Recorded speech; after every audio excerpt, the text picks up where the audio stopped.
When John Lennon first met Yoko Ono at the Indica Gallery in 1966, many people would know that he was a famous pop star at the time, but Yoko Ono was also an internationally famous artist, and that's probably not so well known. John admitted afterwards that he was sceptical about the idea of concept art, but that Yoko's exhibition had intrigued him. Yoko was less impressed with their meeting, especially when John bit into the apple that she had included in one of her displays when he was on his way out the door.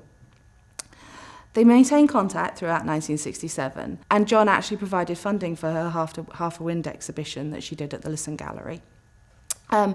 Although strongly involved with making music with the Beatles still at that time, he was clearly looking for something else in his life. He'd tried other avenues of creativity. He'd written a couple of books. He'd done some filming and had tried acting. And his music, the music of the Beatles, was also moving away from that kind of original mop-top idea and concept. And around the time the Sgt. Pepper's album came out, in May 1968, the pair met at John's Surrey home, and they were together alone. They spent the night experimenting with music, and then in the morning they made love, which John said was beautiful. And from that point, they were essentially inseparable. From the beginning, they were a controversial couple. When they got together, they were both still in their respective marriages.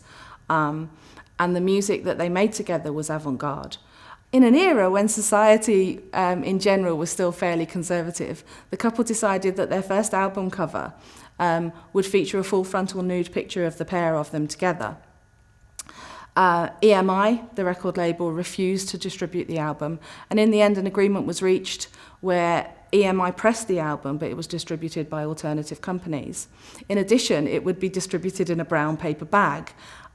We actually have the original copy that the couple had of that album on display here in the museum.